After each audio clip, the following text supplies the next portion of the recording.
白继生，喝个水。我们还不录口供吗？命令说市场等着。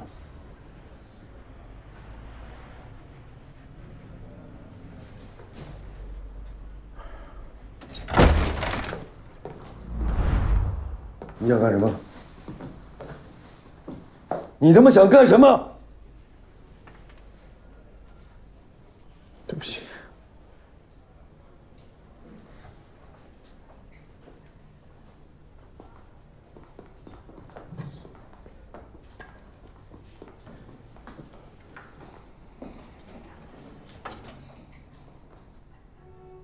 你还抬头挺胸，你有理了？你真以为你是跑口记者就有任何地方的通行证了？你怎么敢的呀？对不起，张军，今天是我错了，我不应该不顾纪律。你有什么资格跟我谈纪律？把你狂妄的那么刺激嫌犯，万一他真的是那个人呢？随便一刀就可以解决了你。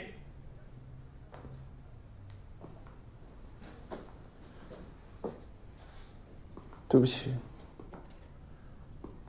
我知道我说什么都没有用，但是今天我手脚真的不听使唤，我一想到我追了10年的案子就要破了，我就忍不住往前凑，我没想到凑那么近，我是听到楼道里有哭声，我以为是没有撤离的居民。张军，我真不是狂，我也不是盲目自信，我是先看到了他的脚，他的脚比我大多了，不是39码。你们经过仔细的调查，那个人39码，他肯定就是39码，我是相信你们。以后不要再跟这个案子了，不管你跟了10年还是20年，从今往后不要再跟这个案子了。张军，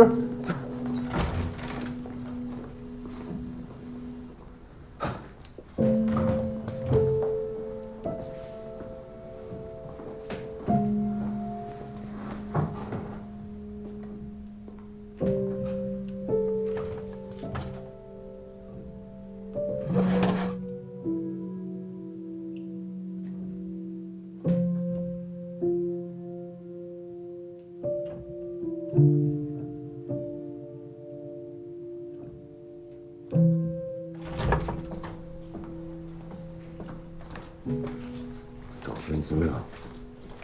给我来一个。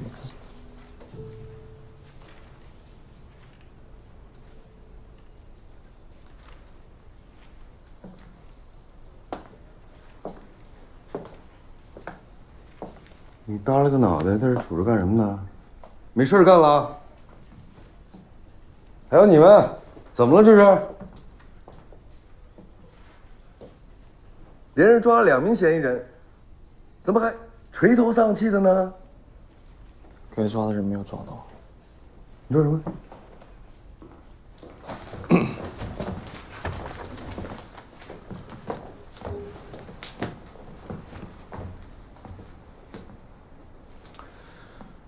这段时间大家都辛苦了，辛苦不会白费。银都案发到现在这么多年，我们遭受的挫折不少，一个线索断了，总会有一个新的线索出现。我们可以不停的试错呀，但是犯罪嫌疑人只有一次机会。有句话怎么说来着？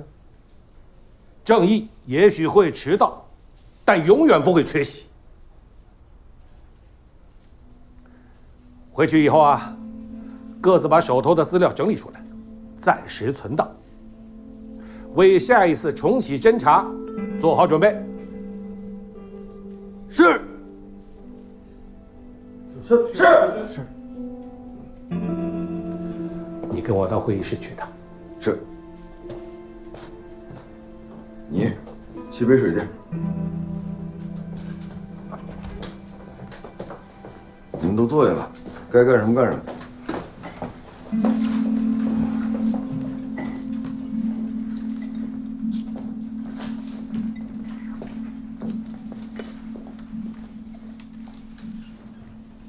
暂时存档，重点不在存档，在暂时。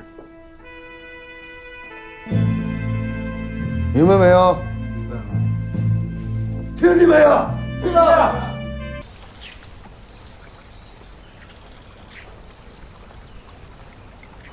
来了，坐坐。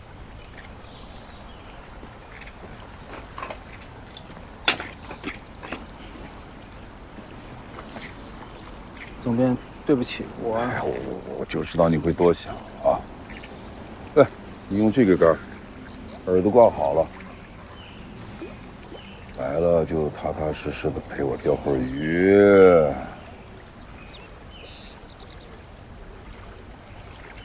快快，那儿撒过窝子了啊，就那样。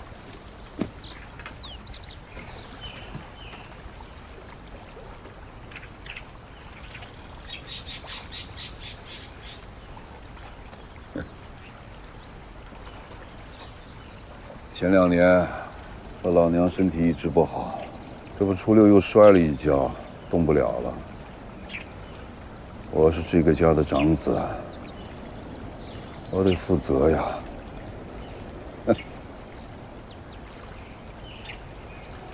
我就是觉得有点遗憾。该做的事儿没做，才会遗憾呢。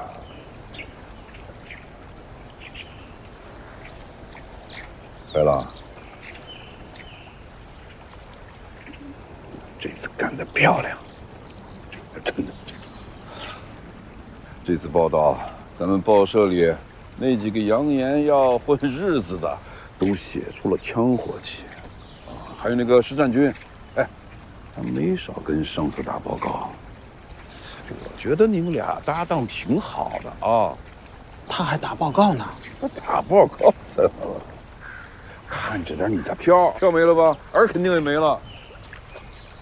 有，我看人家钓鱼，这竿往地上一架，那很省事儿啊。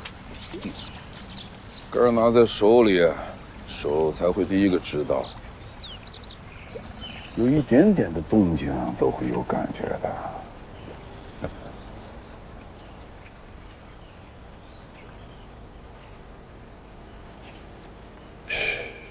要全神贯注，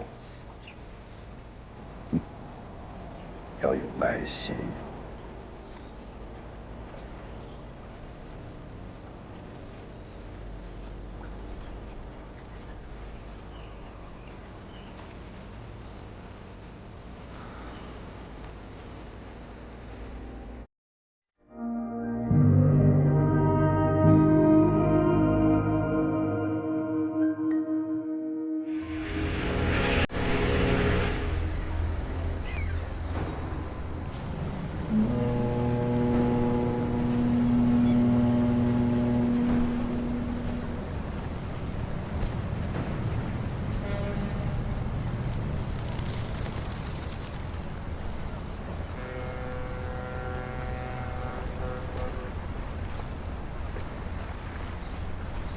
站住！好，站住！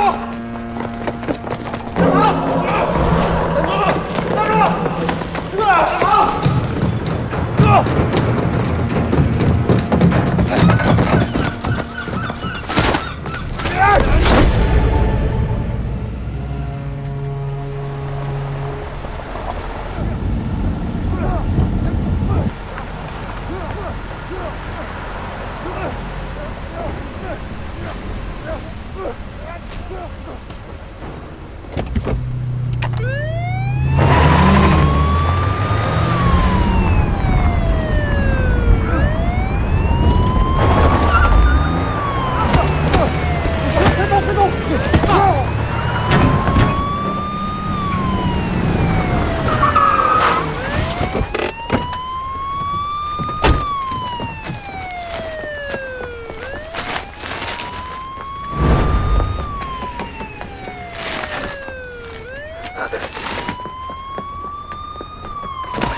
不好意思了。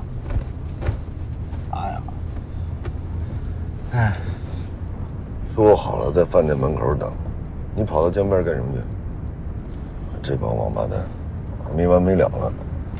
好事儿，他们越是气急败坏，说明咱们打得越准，打到痛点上了。你等我把这个案子办完了，一个都跑不了。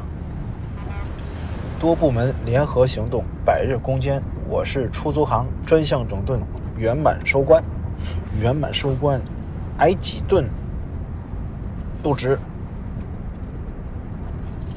哎，我听老严说，你跟上面打报告了，将来功劳簿上有你一份啊。我是真没想到，上面会效仿《华西都市报》，开设公安条线，让你来做跑口记者。可能领导也没想到，有你这型的记者。我什么型？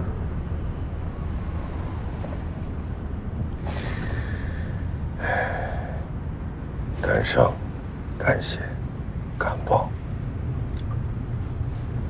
蓝娟，往官方里说，这是我们都市报的里程碑，是我们都市报公安专线的真正起点。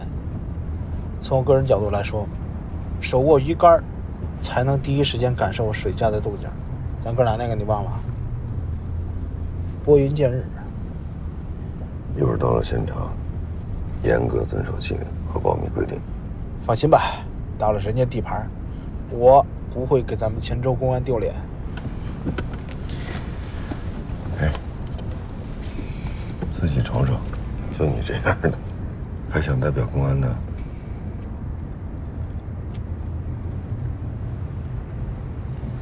我端庄一点。你可以再恶心一点。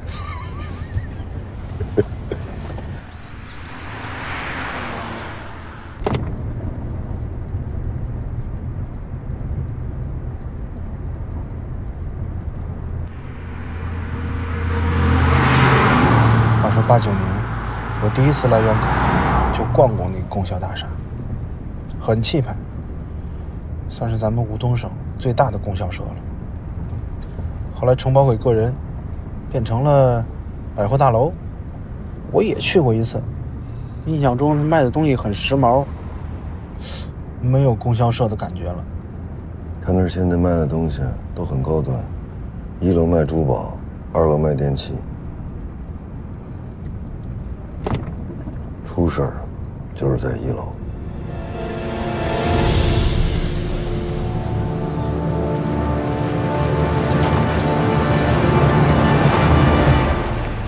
相关许可证都带齐了吧？都带了啊。送来。支队，给我打2副。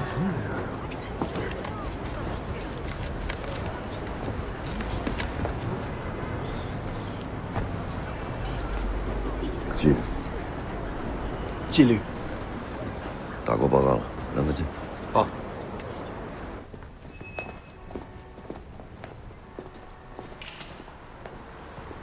那位是叶海清，传便一点。以前是黔州市局刑侦队长、韩剧专家，退下来之后呢，就在黔州进修，教狠技学。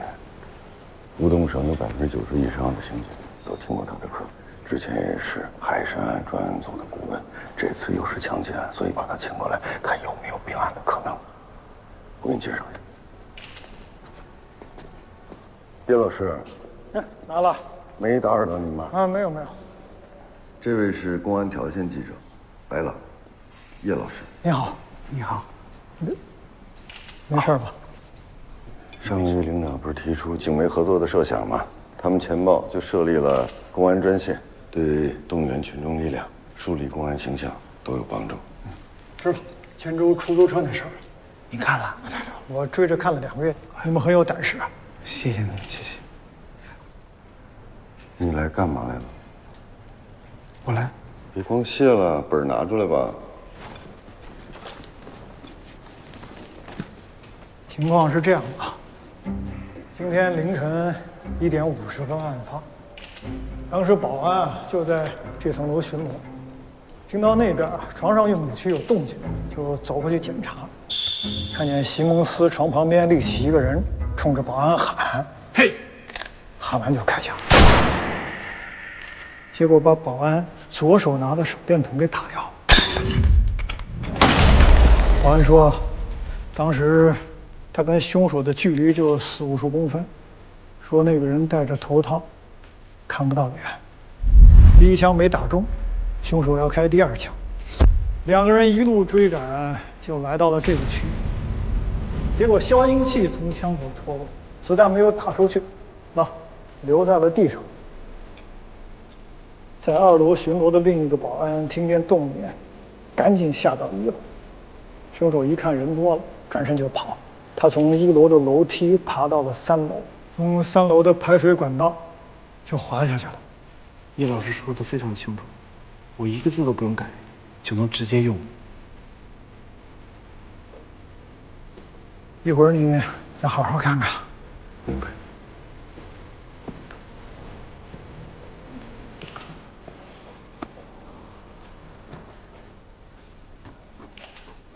不能什么都写。叶老师亲口说的，你不能记吗？叶老师，确认了，确定没有爆炸风险。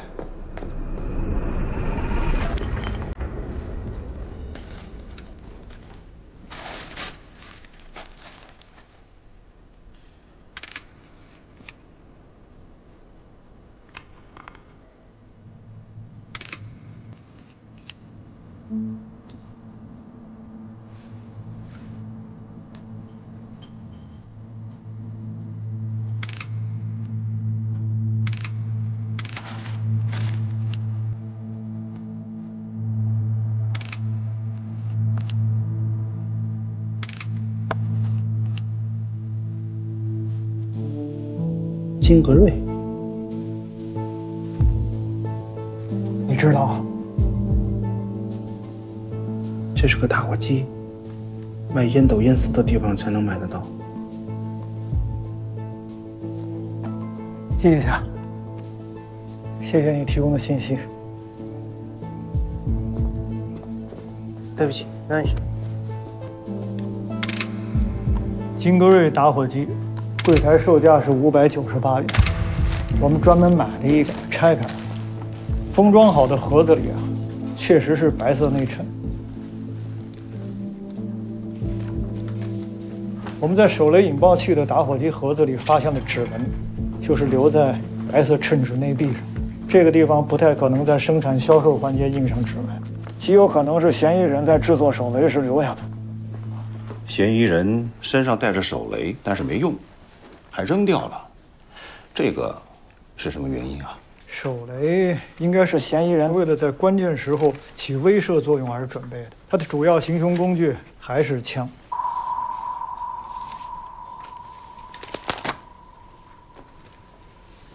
这受伤的保安左手袖口上有2个弹孔，下摆上也有2个弹孔，这说明出枪的子弹是碎的吧？没错。子弹型号查出来了吗？查出来了，5222。啊，和海山案一样。弹痕是怎么比对的呀？也是用眼睛看吗？说了你也写不了。还真是那个人，他还真是胆大包天。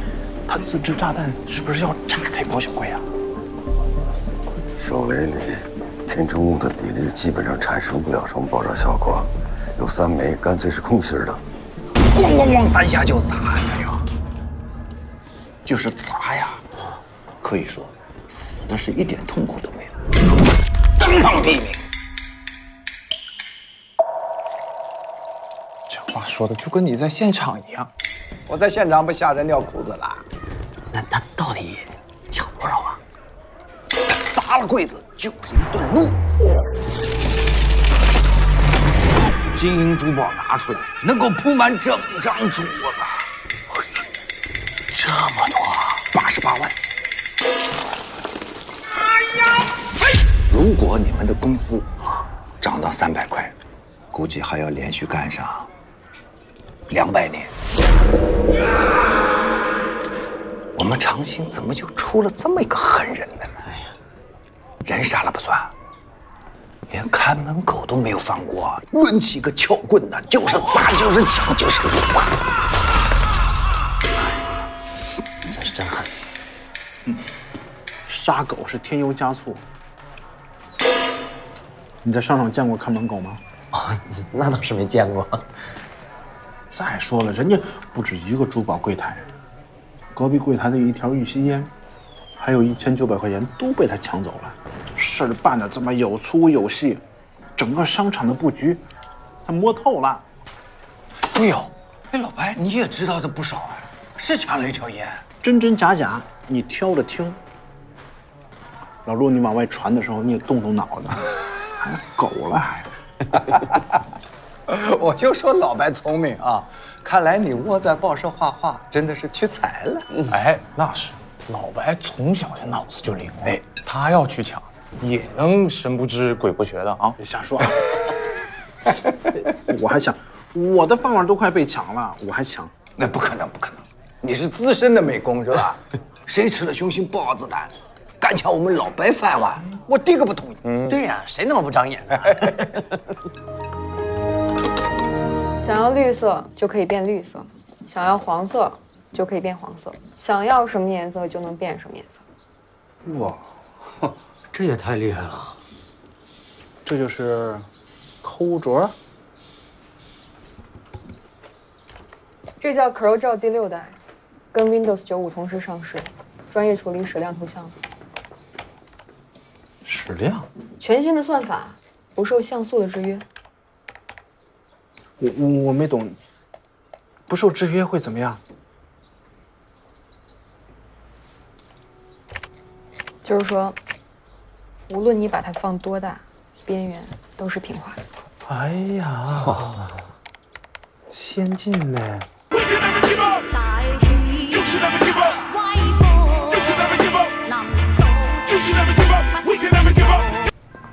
严总，严总，好。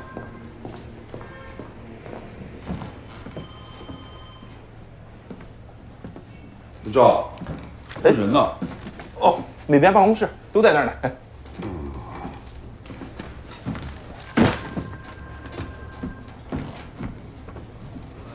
哎呦，新系统，新软件，老白，你这半年危机培训班白上了。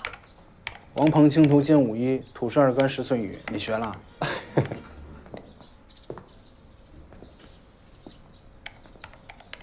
排版进步到哪了？啊，总编，进度到老白面前了。没有交稿的3位，麻烦移步办公室啊。鲲鹏娱乐城宰客的暗访怎么样了？哎，你好，泉州都市报。您请讲。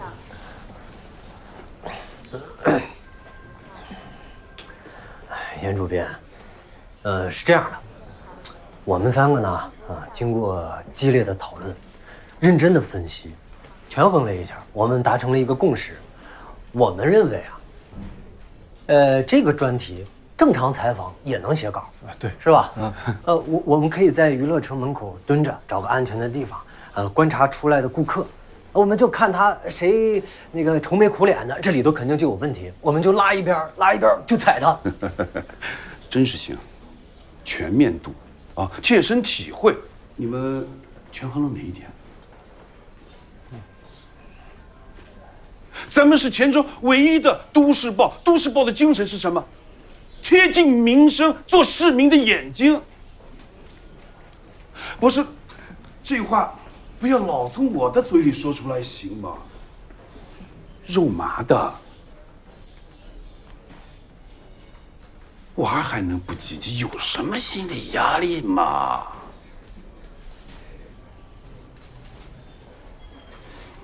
赶紧去吧，啊！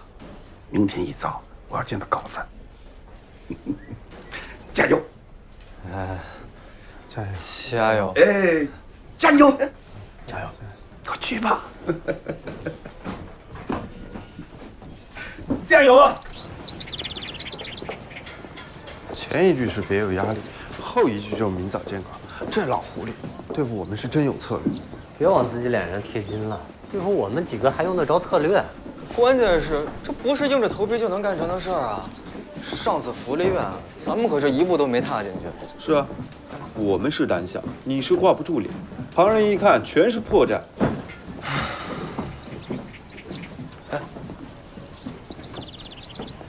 谢谢。怎么了？怎么了？啊，我们脸皮薄，他厚啊。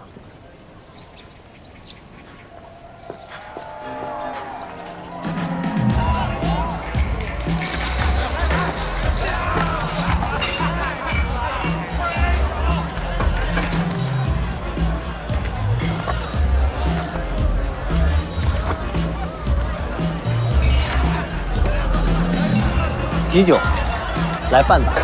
音乐声音太大了，听不清啊。半打啤酒。不好意思啊，我们这里啊是卡座，那都有最低消费的。最低消费？点什么你就上什么。废什么话？半打啤酒。再来2瓶人头马北少。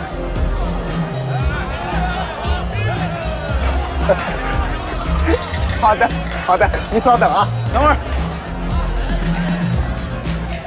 4个骰盅。好的。把酒单留下。你们好，你们好。好的，哥。快点儿。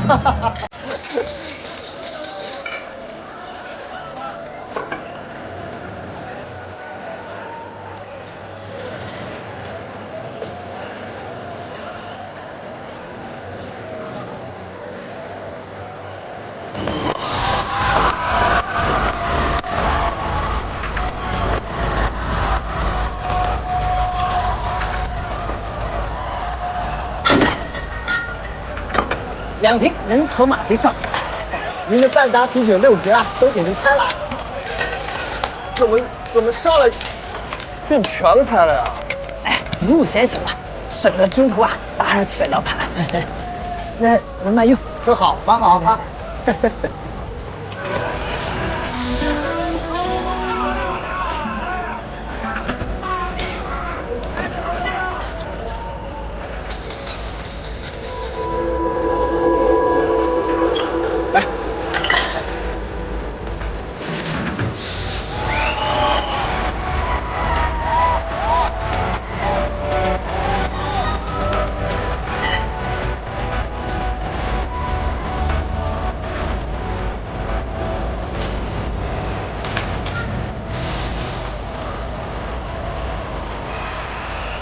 我2个，3个。陈峰，陈峰，看我。没有。服务员，来的。哎，来了。老板，要开票吗？开。5瓶红酒是995，1瓶人头马 XO 2399啊，1个开心果拼盘和2瓶可赛矿泉水，总共消费3548。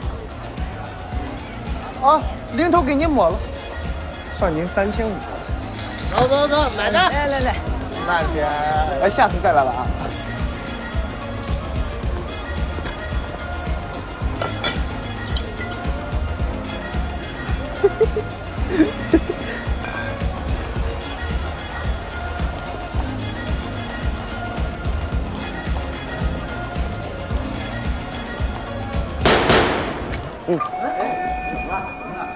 又是美好欢乐的一天，感谢大家光临我们鲲鹏娱乐城。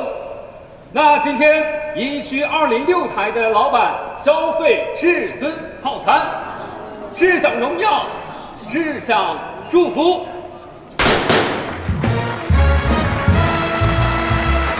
祝老板金银财宝入囊袋，金银财宝入囊袋，美酒美人招手来，美酒美人招手来，福禄寿喜永常在，福禄寿喜永常在，掌声鼓励。今天呢，我们见缘有份，我们将会给每个卡座的朋友赠送一份开心果套餐。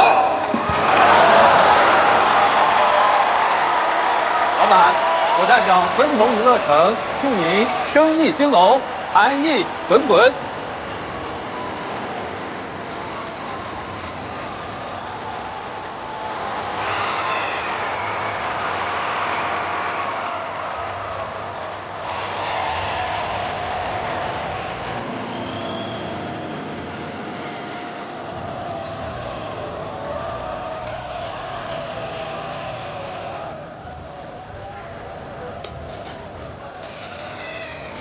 至尊套餐，至尊还在吧？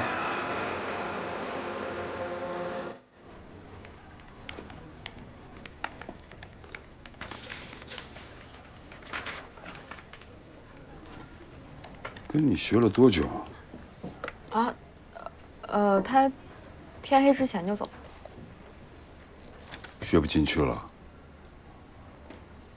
那我不知道。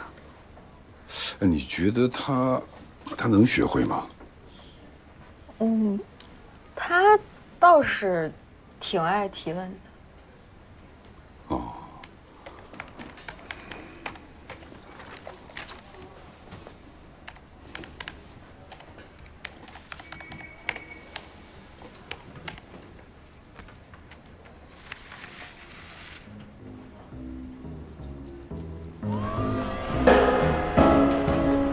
结账。老沈，好了，你们俩真以为我喝多了？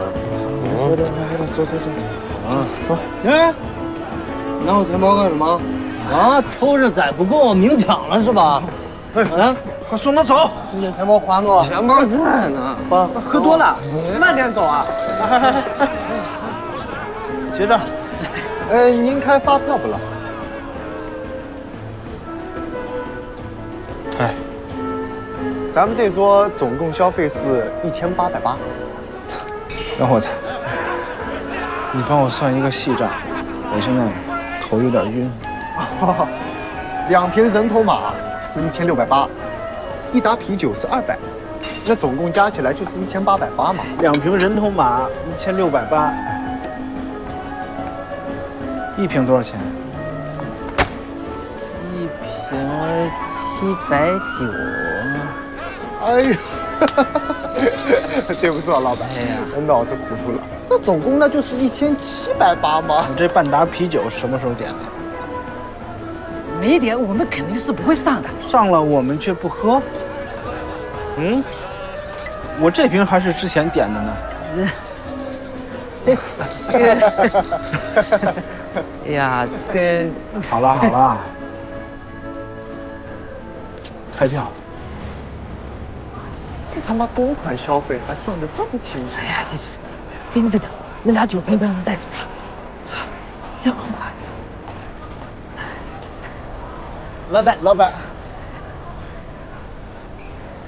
啊，这是烧钱，没几个烧几个钱。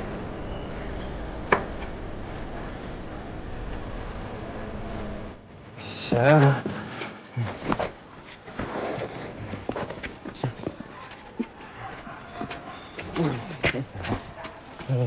有。这消费也挺累的。元宝，醒醒，要写稿了。写稿？来，走，开干！走。你们俩送他回家，我还精神，包子我来试试。别，哪有这么简单？你是美编，又不是记者，你不如把更重要的事情干了。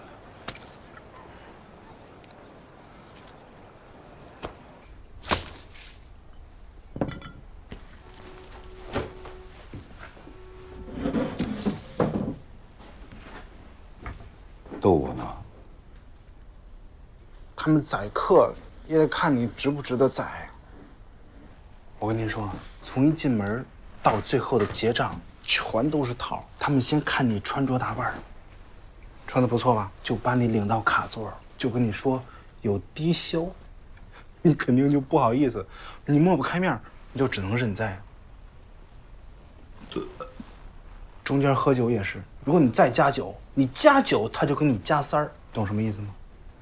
他就给你加空瓶，加开过的酒，一点一点加。你喝的多，他就给你加的多，那不是你点的呀，最后都得你结账，包括结账。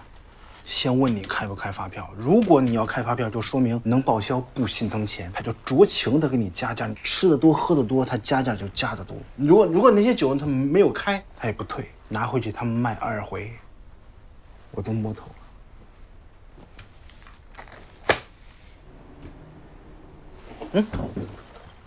你看那个酒，咋了？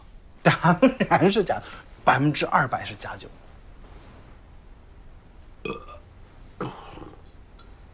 假酒，假酒，假酒能让你随便拿走啊？没有办法。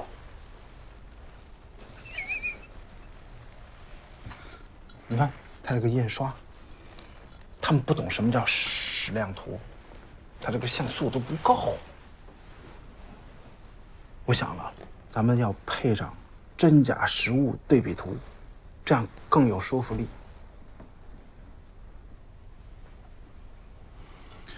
哎呦，都让你喷醉了。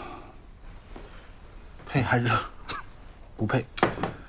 你赶紧回去醒醒你的假酒吧啊！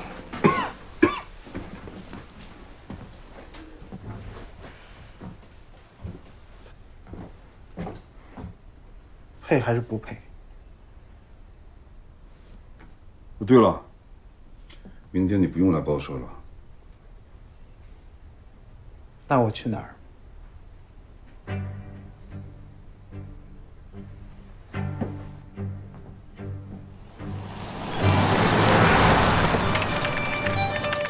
老白这2天怎么没来啊？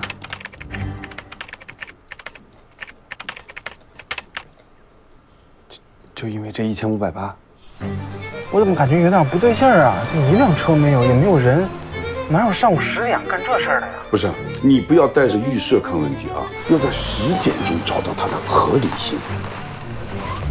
不好说呀。那我还有一个问题，就这种事儿，他肯定抓现行。我抓了现行，我……哎呀，你这叫舍身取义嘛！不要有思想负担，胆子要大一点。你赶紧进去，别误了点啊！等待你的好消息啊！要不真的。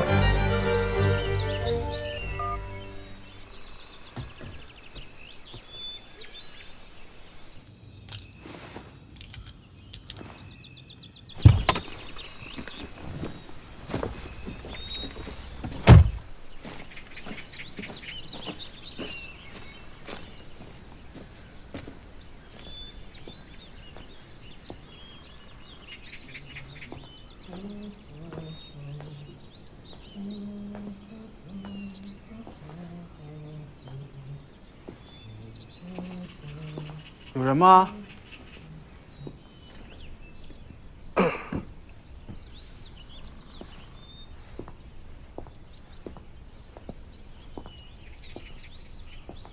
有人吗？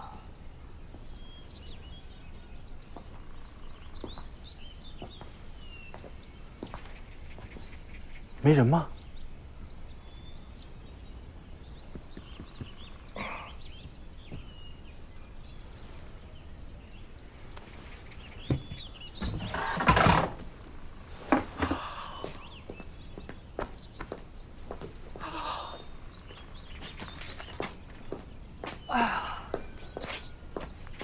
要不要看？少吃点什么？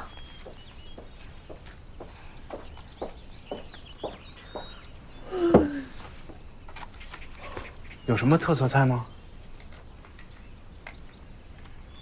早烧呀。只是晚上才供应吗？要做也能做。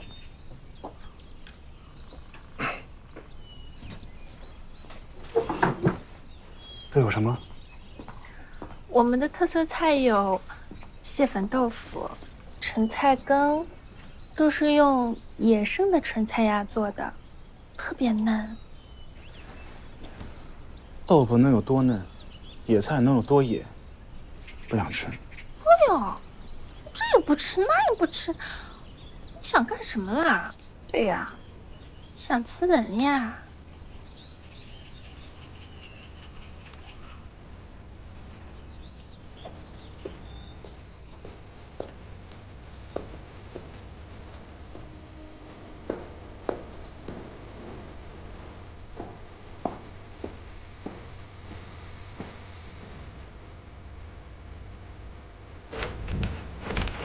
不是让你起床了吗？你怎么还没起啊？知道了，马上就死了。来这边。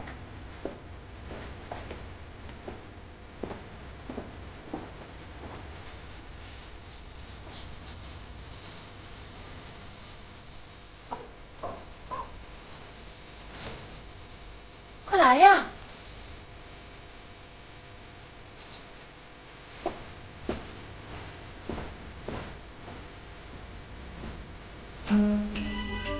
来呀！随便坐啊，我去打个水。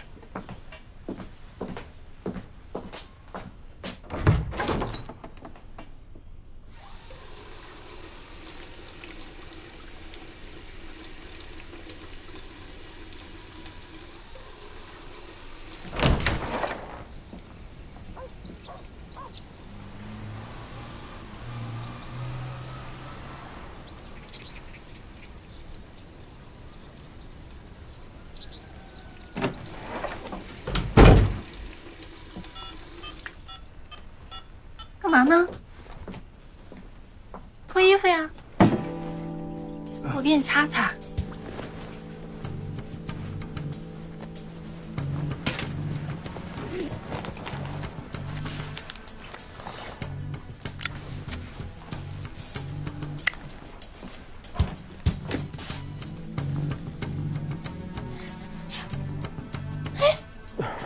哎，事前还抽上烟啦？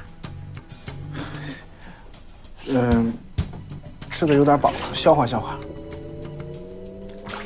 不是没吃东西吗？怎么还需要消化消化了？秀色可餐。行了，别抽烟了。哎，我们抓紧时间。我自己来，我自己来。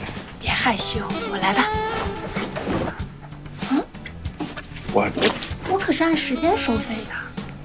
不用紧张，有什么可紧张的？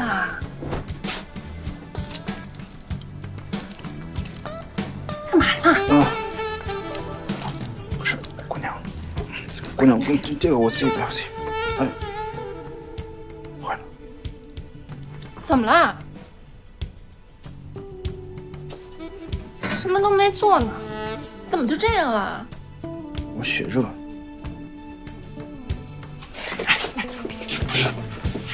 我自己，这样方便一点。行，姑娘，我自己来。快点，快点！我抬屁股。姑娘，不是你，行，来抬屁股。我的啊！抱头蹲下，抱头蹲好，把衣服给披上，起来，披上。不许乱动！怎么着？火气挺大呀！裤子，我的裤子！这会儿知道要脸了啊！疼！哎，你动我一下试试。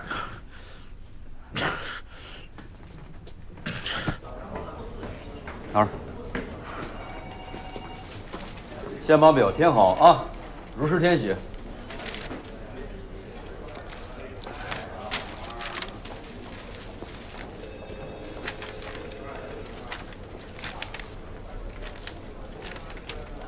进来，愣着干什么？拿着。干什么？好好填表。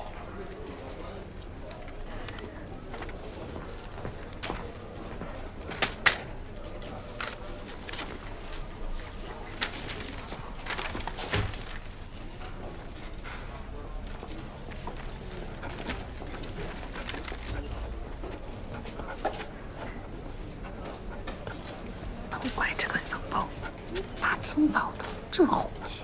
就是，怎么他一来，警察后脚就到了？啊，是吗？我占着便宜了吗？哦呦，你也没有付钱的呀。对呀，不怪你怪谁啊？对呀，真是扫把星。哎，干什么？安静点，好好填表。我，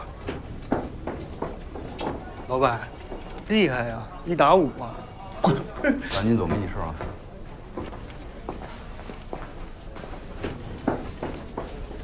振军，领导电话。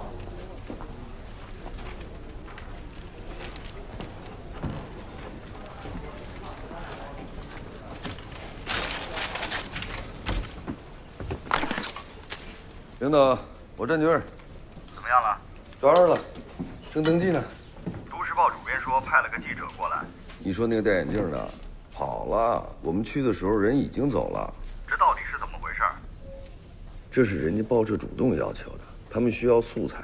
这些个记者要真是有那心理素质，还搞什么协助暗访啊？那直接调到警队不完了吗？人都跑了，你们怎么还抓了现行啊？运气好，碰到个真嫖客。行了，那记者你自己联系吧。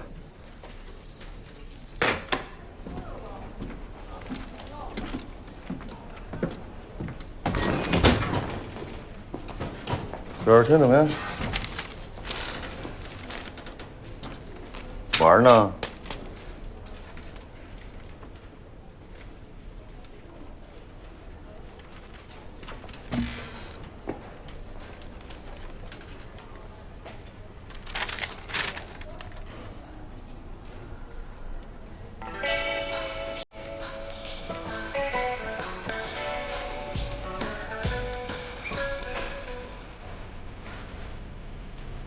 专业点行吗？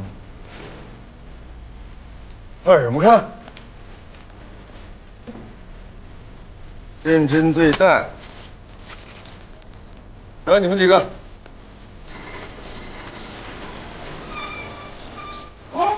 赶紧停！不是啦。哎，来了，老白。哎，你就坐我对面。白记者啊，我真是佩服你。为了逃避这个矢量图，你真是下了血本。别提了，我这趟亏大了。你还亏了？嗯，我被人家吃豆腐，还被抓起来，心惊肉跳，吓破内胆。2楼走廊挂着统一的包厢门牌，窗户掩映着饭店的业务大字，乍看之下与餐厅的大堂并无二致。一进包厢，却是如卧室一般的家具排布，墙上挂着庸俗的挂历海报，粉艳的真丝床品和窗帘。老白，这能是你吓破内胆观察到的细节？就是啊，这不可能是第一次去吧？职业素养懂不懂？行了，我们帮你一起搬去啊！哎，对，走，谢谢兄弟们。老白。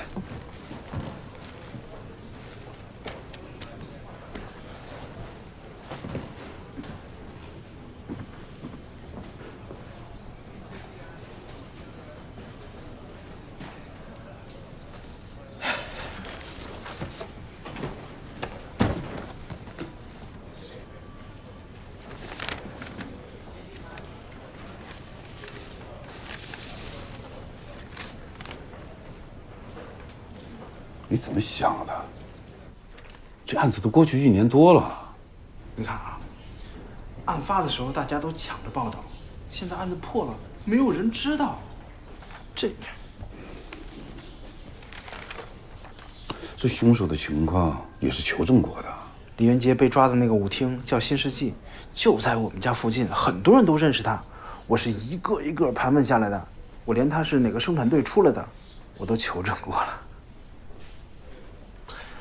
总编，我是长新人，我们那儿对这个案子特别的关注，肯定会有人看。白狼，说实话，可以当。有前提？没前提。不过我要提醒你一句，我知道你平时爱写些东西，但是以前写啊也就写了，现在写是要曝光的。我是不是写的太详细了？的确需要再斟酌一下。我明白，我们记者的学问就是在这取舍之间。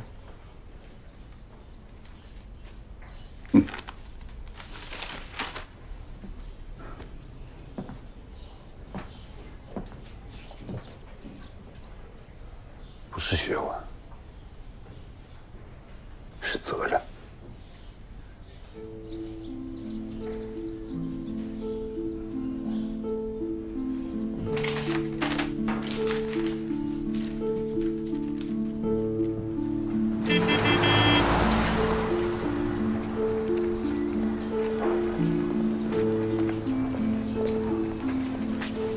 来朗同志，你好，我叫石占军。你看，我是给你赔礼道歉来的。我要知道你是记者的话，就不会下那么重的手啊。就我一个男的，你能认错？确实认错了，所以我才来认错。这次行动事发突然，咱俩提前没搭上照面吧？关键是，你很难不让人认错。什么意思啊？真的，即便你从报社里走出来，都很难相信你是一名记者。谢谢。我请你吃饭。那天啊，确实有个小伙子，也戴个眼镜，被捕之后才知道，他才是真嫖客。对不住啊，我呢以茶代酒。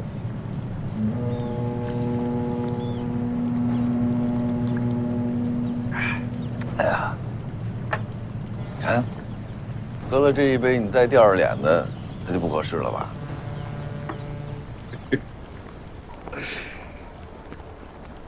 形象气质太好了。你是不是有点毛病啊？我感觉真的，你太适合做暗访了。我总算是找到一个像样的卧底了。真没见过你这样的有勇有谋、能沉得住气的。咱们俩也算是不打不相识了吧？未来肯定是好搭档。好搭档，别给我戴高帽了，我还想多活2年呢。之所以说是搭档，是因为你能帮我，我也能帮你。你帮我，要不然你这报道哪儿来的呀？你不去打头阵，你哪儿来的这么劲爆的题材？黔州这么大，违法的事藏得那么深，你单枪匹马你能挖出多少道听途说的情报能有我们权威？记者揭露真相，本质是让问题得到治理。别看你现在记者前面有见习的头衔，只要咱们俩携手合作，你就能做到这本质里头4个字：拨云见日。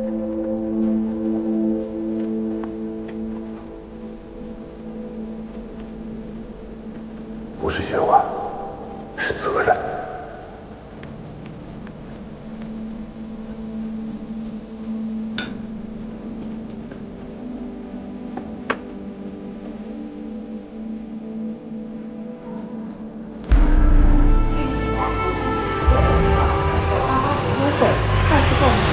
受折上折。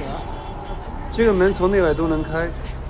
晚上守夜班的保安从内侧把门锁上之后呢，就把钥匙放在了接待处。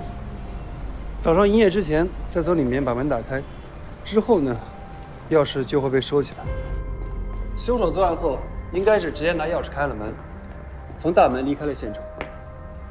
至于是怎么进来的，我们检查了所有的窗户还有通风口，都完好无损。正面的另外2道门呢，也没有破坏痕迹，所以凶手很有可能也是直接从大门进入的珠宝行。保安给凶手开的门，目前不能排除这可能性。我们正在调查2名遇害保安的社会关系。珠宝行内部的活动轨迹查清楚了吗？还没有。珠宝行面积大，客流量也大，留下的指纹和脚印太多了。我们已经出警10个小时了，才刚刚把保险柜柜台后面那部分采集完毕，整个店面都要采完，估计得好几天吧。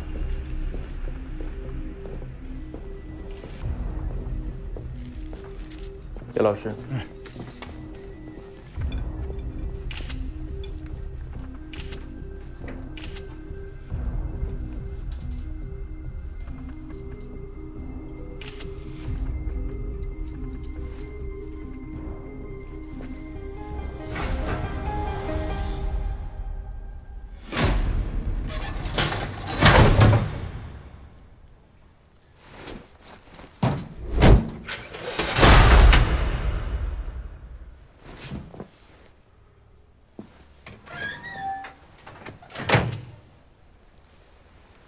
保险柜上的脚印我们也都采了，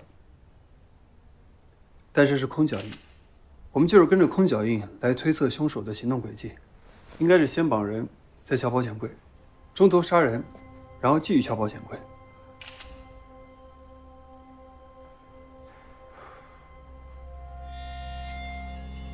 怎么了？我是想啊，既然凶手会穿着鞋套来作案，就说明他具备明确的反侦查意识。刀和撬柜上面也都没有留下指纹，他肯定戴着手套。我们这么费劲的踩下去，可能最后踩到的只是顾客和店员的痕迹。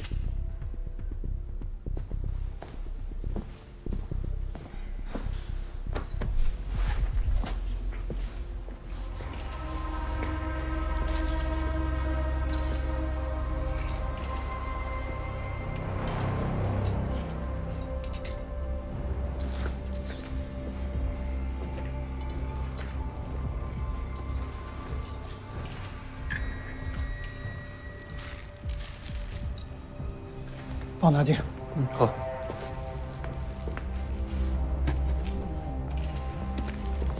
刘老师，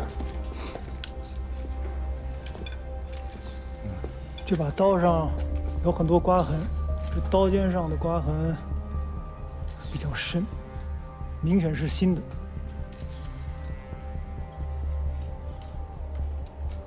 这都带着撬棍的，需要拿刀撬什么东西吗？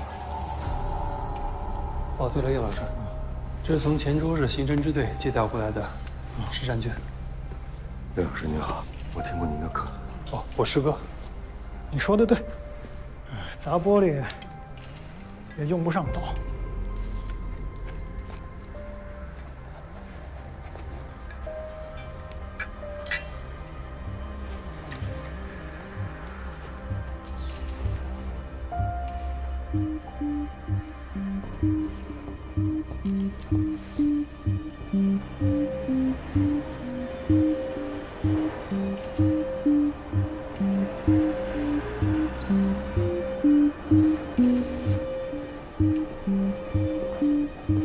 可以啊。哦，这几天珠宝行在装修，这3部电梯都处于停用状态。